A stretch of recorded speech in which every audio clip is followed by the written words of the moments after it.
So the purpose of the presentation today is to review certain scientific, some notions, certain scientifics, some microbiology, some biology, some immunology also. And what we want to do is basically talk about how these elements all coordinate together and all have in common the fact that they need humidification and a controlled humidification when we're actually using them in closed space. And also, as part of the engineering community, we also have a responsibility that is obviously professional, but also social and also moral, to understand what is going on right now and how the decisions we take actually do have an impact on the occupants of these buildings.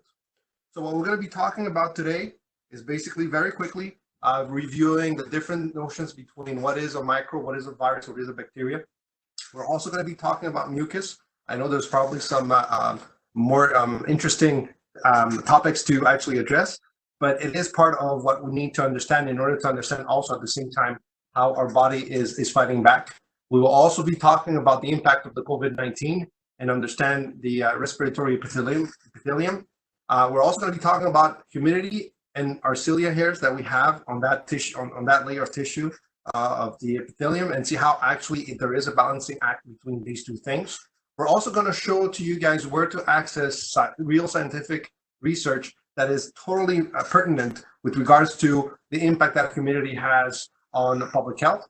And at the same time, at the end of this, we'll have a Q&A session. So if you guys have any questions, by all means, please do not hesitate to keep these answers for the end. Or if you want, as we're going on the chat section also, Ryan will be collecting those questions, and this way it's going to be a lot easier for us to answer them at the end.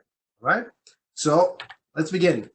First thing we need to address is basically what is the difference between a microbe, what's the difference between a microbe, a bacteria, and a virus.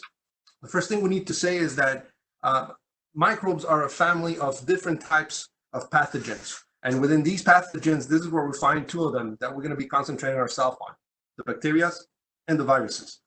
What's important to remember is that most of these are microscopic organisms, and some of them can be helpful for human beings. Other can be very harmful. So what we're going to do is basically understand the fundamental difference between both of these pathogens. So the first thing we should know and understand about bacteria is that they are living organisms. They're unicellular, which means that they only have one cell. You can treat them with antibiotics. They are usually localized in a very specific area of our body. And as I mentioned before, some of them are actually very good. For all those foodies out there, we all probably appreciate a good yogurt or a good cheese, in some instance, beer, bread. All of this is possible because we are harvesting the good bacteria to help us. In some other circumstances, there's definitely some bacteria that are very harmful to human beings. So we also have to keep an eye on that, such as the Legionella disease, tuberculosis, and so on and so on. Very important to remember is that a bacteria can actually split itself into multiple divisions. It does not require to have any other type of organism in order to do so. And if you look at the size of a bacteria, usually bacteria range in the dimensions of 5 to 10 micrometers. Now, let's talk about a virus. What's very important to say about a virus is that, first of all, a virus is a capsule that contains genetic material, which means it is non-living. The other thing is, the only way you can actually treat a virus is only if you have a vaccine. Some viruses cannot be treated. Therefore, you need to have what is called antivirals. This only slows down, but doesn't necessarily kill the virus itself. This is, for example, what we see in the case of HIV. Very important to remember in comparison with a bacteria. A bacteria will infect you only in the area it actually has penetrated your body. The difference between a virus is that the virus actually is systemic, which means that it will actually infect, it will come through one path and will infect the whole body entirely. Viruses are definitely not welcome in our body. Our body, as a matter of fact, will do everything they can in order to kill it. The reason for that is because a virus needs to actually invade a host cell, who usually is a healthy cell, in order to start copying its DNA or its RNA, depending on the type of virus. And by doing that, and as it starts to actually duplicate itself through destroying this healthy cell, this is the only way it has to actually keep living and keep multiplying. And if you compare in size a virus versus a bacteria, you can clearly see that there is a big difference in size, as these ones are from 20 to 250, depending on the virus, nanometers in comparison to 5 to 10 micrometers on the bacteria side.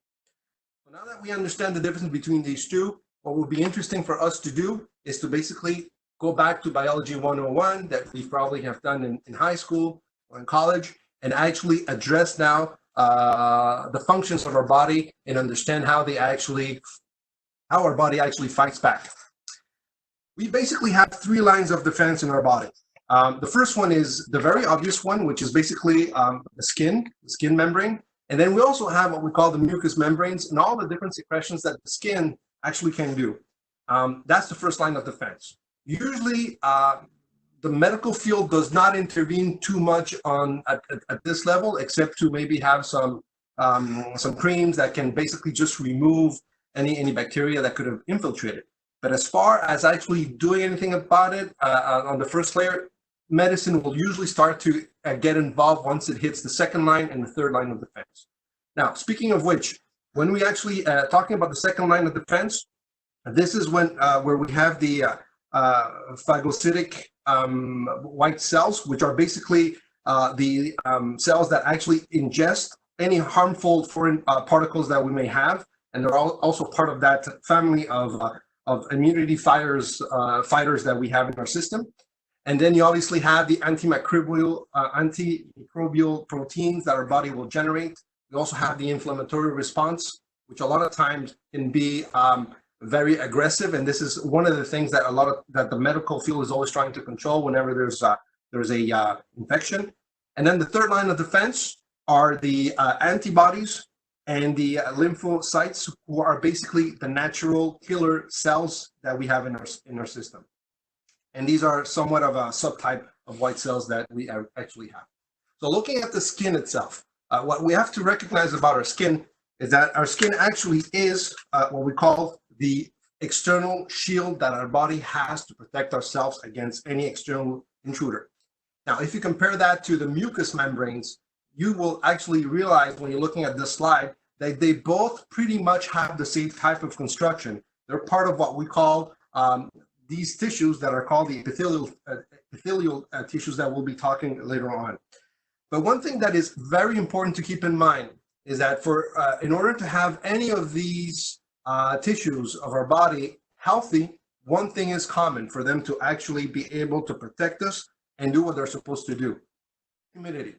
Therefore, whenever you start to create cracks in any of these tissues, that's when you actually are opening doors for bacteria to actually infect.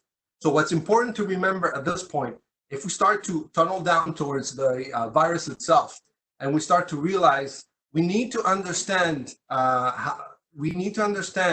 the importance of the respiratory epithelium, because of the fact that this disease, this virus that we have, is a respiratory disease. That's why it is called, it's part of the SARS family, which is the severe acute respiratory syndrome. And so by understanding how this actually affects and infects our body, we need to go one step behind and understand how the whole respiratory epithelium actually works. So the first thing we need to remember is that we actually have 4 different types of tissues in our body. The first one we have are the muscle tissues. Then we have the connective tissues. We have the nervous tissues, and then we have the epithelial tissues. And these ones actually serve exactly the same. They actually serve the same purpose as, for example, our skin does. The fundamental difference between our skin and this type of tissue is that this one actually doesn't have that external physical barrier that we call the skin. But underneath the skin, you will find exactly the same type of biological and cellular construction as you will find in the epithelium layer that we have in our breathing system. So what basically this is trying to do, there's basically two big divisions. The one towards the left of the image is what is called the apical surface, and the one underneath is the basal surface. So basically what we're trying to do is to protect all of those cells, healthy cells that we have in the basal surface, which is the one towards the right side of the image, in order to make sure that they never actually get infested or nothing actually ever gets to penetrate, just like our skin would do on the surface. What's important to remember again is that the name of the game is to keep this basement membrane as clean as possible for any type of pathogen that could fly into our body. And that is why now we're going to be introducing two notions very important here. The first one are the cilia hairs that we have. Cilia hairs are pretty much the same thing as just like a normal hair you would have on your hair. And the purpose of these are actually to be supporting the second important thing that we have, which are the mucus layers. So in order for the cilia hair to actually be doing its job properly, it needs to be as straight as possible and be in a whipping type of motion where it's continuously, just like a wave, just like a broom, continuously brushing away all that mucus layer that we have on top. And the whole idea behind that is to make sure that the mucus actually entraps, glues, holds on to any type of particle, any type of pathogen, any type of virus that would want to get into our system. And once this is done, it is once it's actually captured, it will actually get to be pushed and brushed and moved toward in order to have this thing going into the pharynx, so we could do two things, either swallow it or expel it. So interesting enough, in 2002, there was a research by a microbiologist called Dr. Melgares, who actually wrote a very interesting piece of documentation, where basically what actually he did find out was that when the body is exposed to a well-controlled level of humidity, these two very important members of the epithelium family actually are at the outmost and at the optimal level in order to do their job properly. So the first thing we notice is that the level of mucus as per se actually has two types of densities. The first density, it has the one who's literally sitting on top of those column cells that we have, are actually much more liquid as they are less viscous. And the second layer of mucus is actually on top of it, which is much more dense because it is much more viscous. So the whole idea and what our body is trying to do is basically to make sure that if ever there's anything coming into the system, for instance, in the case of the respiratory epithelium, and in this case where we understand that basically this is how we get infected by the COVID-19, what they've noticed was that if you keep the proper level of humidity outside, you are actually maximizing these two layers of mucus that we have in our body. And what happens the moment that you actually start to drop humidity so that the body actually tries to quote unquote dry up? Well, you lose that very important layer of mucus that you have that is sitting directly on top of your cilia hair, as it actually starts to become much more dense. So therefore it becomes a lot harder for the cilia hair to actually brush it out, and actually becomes a lot easier for any type of bacteria or any type of pathogen to actually start to sink in and penetrate into the healthy cells that we actually have in our body. So in other words, what the study is saying right here is that in order for a body to work properly and do its job, which is basically to be brushing off all of those infiltrations, any of those dust that actually fall upon the epithelium tissues, the fact of keeping a well-balanced humidity level actually just makes it easier for our body to do what it does best. Now, another interesting thing that happened with another study was the fact that it was proven that whenever your humidity level actually is very low, not only do you actually get to play with the density of the mucus itself, but something also happens with the cilia hair, which are the ones who are responsible for moving, for brushing, for cleaning all of that mucus that our body is generating in order to give us a shield. So what happens? In a case of a well-maintained, well-humidified environment where our body is not quote unquote drying itself because of the lack of humidity, the cilia hair actually, I'm just going to point it out, which is the section right here, will actually be very straight and actually very hard and will very easily be able to be brushing off all of those mucus that we have and those 2 layers of mucus that we have. And as we said before, given the fact that the one at the bottom is actually the one that has the less viscosity, the one on top was much more gluier, that has more viscosity, will actually be able to grab all of that dust, all of those bacteria, potential bacteria and pathogens, and be able to move it and brush it very naturally in order to make sure it doesn't infiltrate and doesn't pass it through. But as we start to play with the humidity level, you realize that the hairs or the cilia hairs actually start to contract. And as they start to contract, they actually will collapse. And once they collapse, that means that now the mucus is not moving the way it should be moving in order to remove whatever has fallen into it. And by doing so, now you actually run into a situation where the potential of having any of these little viruses penetrate your body become very, very, very great.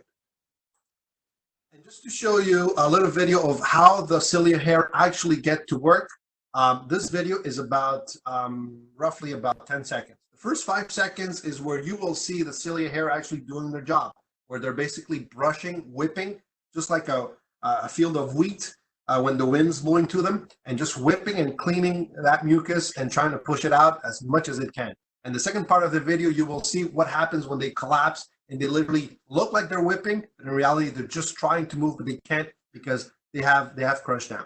So this is what it actually looks like. This is healthy, and this is when they have trouble pushing it. And again, when they're whipping it and moving all that mucus in order to make sure that it doesn't penetrate, and when it's not. All right? So once our cilia hair actually get to do their job properly, then usually our body will take over if we're in a correct environment and if our health and there's no pre-existing health conditions in our body. So the first thing it obviously does is it will breathe in, and if it detects that there's something wrong, the first reaction we have is to cough or to sneeze, all right? And that's how we expel. When we actually swallow it, obviously, then all of these bacteria, all of these pathogens, all of the dust will obviously, if they are dangerous, then it's another series of protections of antibodies that we have in the digestive system that would take on. The problem we have is that if we do cough, if we do sneeze, then we are releasing all of these bacteria out into the environment. So the question we should ask now is, how does this actually react once it's in a closed space, which is basically the industry in which we work, the building industry? Well, what's important to remember is that in the case of the COVID-19, so far, all of the scientific research tells us, all of the medical documentation proves to us that it is a droplet virus. That means that this virus is actually contained inside of a droplet of water that also is mixed with salt, with sugar, other minerals, and obviously the active virus itself. So what we have to keep in mind is that as soon as we actually throw out any of these bacteria or any of these droplets with the bacteria, there is a potential of these bacteria, of this virus, actually being suspended in the air. The good thing for us is that as long as they stay within these droplets, okay, and they do not dry down, well, gravity will do its job. It will simply pick it up and bring it down back to the floor. But this brings us to another very important question. What is the fundamental difference between an infection that spreads through the air versus the one we actually have right now, that is by droplet? Well, the answer is very simple. It's all about its weight, it's all about its dimension, and it's all about its concentration. In the case, for example, of an airborne virus, this means that the droplet nuclei is actually a very, very, very small concentration of minerals who are actually smaller than 5 micrometers, who actually can be suspended in the air for a certain amount of time. The difference when it's actually a droplet is that, first of all, the droplet as per se itself is actually a drop that is contained in water. So therefore, it is much bigger and can range in the sizes of more or less 25 on average micrometers of dimension. What is also important to keep in mind is that if it's a droplet, obviously it will do its job of falling down. That is why it's very important to remember that whenever you are talking about an airborne virus, there's absolutely no direct contact necessary between two people. When the virus actually stays up in the air, this is how it actually will get to contaminate people and get them sick. Germs that actually exist, or viruses that actually exist, that are like this one. There's the chickenpox, tuberculosis, are viruses that are spread through the air without the necessity of actually having a direct contact. Now, going back to the droplet, here are some very important pieces of information you need to also keep in mind. As we said, COVID-19 is transmitted through droplets. So therefore, whenever you sneeze, especially when you sneeze, as we said before, the average size of a droplet can range anywhere between 15 to 25 micrometers. It can actually reach speeds that go up to 15.5 feet per second, and it can actually reach a distance of up to 26 feet in distance. Which means that it is so important to understand that when these droplets actually leave, they are leaving with a capsule of water around them. Another study show us that if you start to reduce the level of humidity where these droplets are actually being thrown at, two things are happening from a chemistry point of view and from a physics point of view. From a chemistry point of view, there is a bigger concentration of all of these minerals mixed with the virus themselves, which is already not too good. The second thing also is the fact that the size of the droplet shrinks as the water contained inside of that droplet actually starts to evaporate into the air. And even more scarier than that is that suddenly this droplet virus suddenly becomes much more of an airborne type, or an airborne trying to react type of virus, as it can actually stay up in the air and take up to 8 minutes before it actually settles down. Now, in comparison with if you have a well-maintained humidity level around the space where this droplet is being projected, again, from a chemical and from a physical point of view, two things are happening. Number one, the size of the droplet, as we said before, is much bigger. Therefore, gravity will do its job of bringing it down much quicker into a surface. And therefore, the time it actually spends up in the air will take a shorter period of time, going up to just 1 minute before it actually settles down. So this is the reason why all of the public safety agencies, all the health agencies have implemented this social distancing concept for everybody.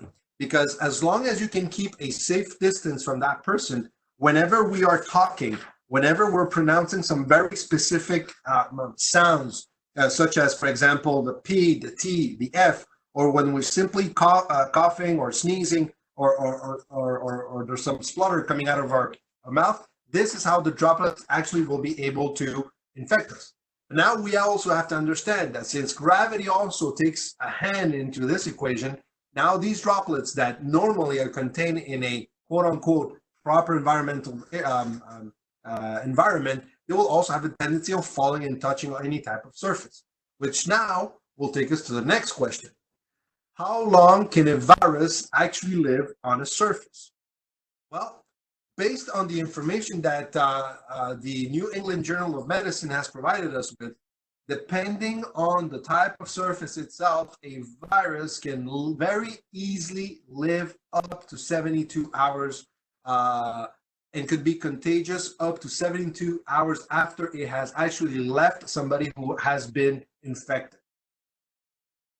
So the next question we should be asking ourselves as professionals of the building industry would be, how can we help neutralize these droplets?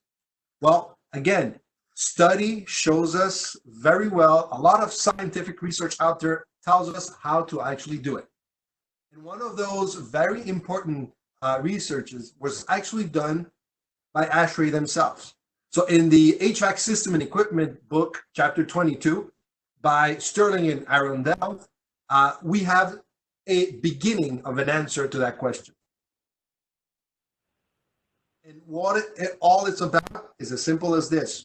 If you actually keep your humidity level anywhere between 40 to 60% RH, what is happening? First of all, this is where it becomes very harsh, becomes a very harsh environment for any type of bacteria or any type of virus to actually proliferate.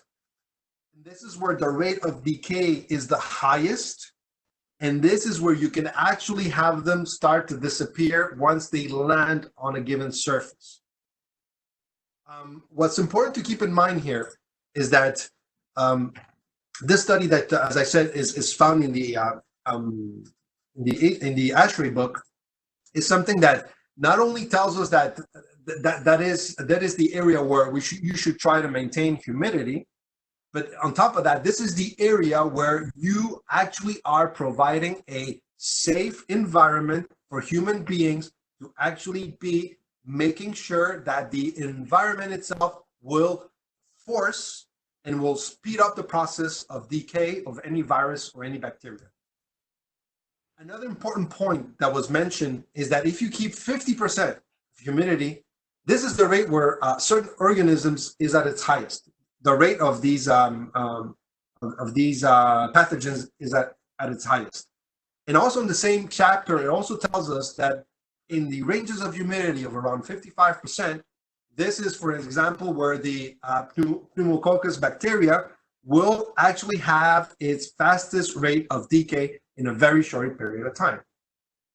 Another study tells us that when you keep 50% humidity in a given space, any type of airborne flu virus will 100% be killed within 24 hours. So when you're obviously keeping the filtration system going on, humidity becomes a key factor in making sure that the infectivity of a virus is reduced to its lowest as possible. So if you look at this study here, just this little tableau that we have on this page, you will realize that as soon as you start to bring down the level of humidity, depending on the dimension, the size of these droplets, you will see that immediately as you start hitting the sweet spot of 40% humidity, I'm just gonna use my laser for this. As soon as you start hitting the sweet spot of 40% humidity, you see a rapid drop down of the percentage of infectivity of any type of airborne, especially in this case, of the flu virus. And as we know, what we actually have right now is actually a respiratory disease, which is very close related to the way a fly virus actually reacts and behaves. So again, where can we go in order to get more of this information? Well, a very simple tool that is available to all of us is simply by hitting the Google Scholar search bar. In this section of the Google research motor, you will actually be able to find, just by typing humidity and virus, or humidity and how much time does a virus live, up to 300 different types of scientific papers that actually indicate one very simple thing.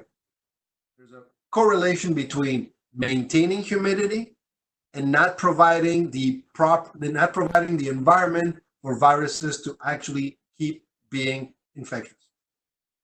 And if ever you do not want to go there, I could also very strongly recommend that you also visit the Neptronic webpage, where we have created a banner that will bring you directly into a section where we actually have already listed a few of these articles that again prove that humidity has a positive impact with with the way we want to neutralize any form of bacteria or any form of virus that is surrounding us in a closed environment.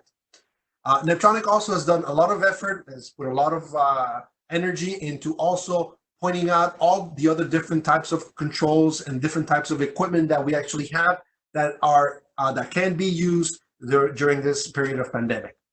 So if we start to slowly but surely get to our conclusion, what we're realizing and what we're trying to explain here is that by simply trying to maintain a level of humidity that will range around 50% RH, multiple studies will show the same thing. This is where you will kill 100% of the airborne viruses within 24 hours. This is where the mortality rate of a virus is at its highest. This is where it becomes a lethal environment for a bacteria to actually be living. So again, this is why we are claiming that humidity is not only about comfort. Humidity actually is about public health.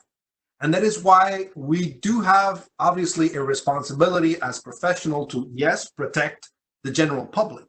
But again, we also knowing and understanding the way these pathogens actually live and how they actually survive, we also have a social and we also have a moral obligation to design and to understand the importance of providing secure spaces for the public health. So let's just go back one more time. Let's try to understand the way this whole thing works altogether. So we just mentioned, if you keep the humidity level at the proper RH, anywhere between 40 to 60% humidity, your body, your epithelial layers, your respiratory epithelium will do its job properly. It will be making sure that if ever there's any pathogen, if ever there's any particle, if there's anything that actually would like to invade our body, we'll make sure it will push it back and make sure it doesn't penetrate into your body. We also understand that if somebody is infected by this disease, we also understand that the only way, because it is not a living organism, the only way it can actually contaminate somebody else is by propelling these little droplets that will contain the virus inside. But also, we understand now that if we have the proper environment, well, that droplet of water will be also controlled by the effect of gravity, therefore not leaving it settle up in the air too long, and will rapidly be drawn down to a surface and therefore not contaminate anyone who's not in front of somebody else. So therefore, the risk of having an airborne infection is much reduced. The other thing we also have to remember is that whenever this droplet does end up hitting a given surface, if we provide the proper level of humidity to this droplet, we will be able to neutralize and to kill the environment for this bacteria or this virus to actually be living again. So simply by increasing humidity, you already are giving yourself a chance. Now imagine if you start to add additional functions, as for example, filtration systems, UV lights, movement of the air from in and out. That's how you actually get to provide an environment that will actually make it healthier for everybody. But we need to point out the fact that it is fundamentally important to keep in mind that keeping proper humidity is one of the easiest way to keep viruses and bacteria out of a zone where they can be infecting people. Because we need to remember just one thing, okay? We owe to our body to provide it with a proper environmental condition. Because by doing so, it will protect us. By doing so, it will take care of us. And by doing so, it will do everything it has to do to keep us healthy. So I hope that the presentation of today has generated some thoughts We hope that it changes, it shifts the paradigm that humidity is simply for comfort purpose, and that humidity actually is becoming crucial in times of pandemic, especially for public health.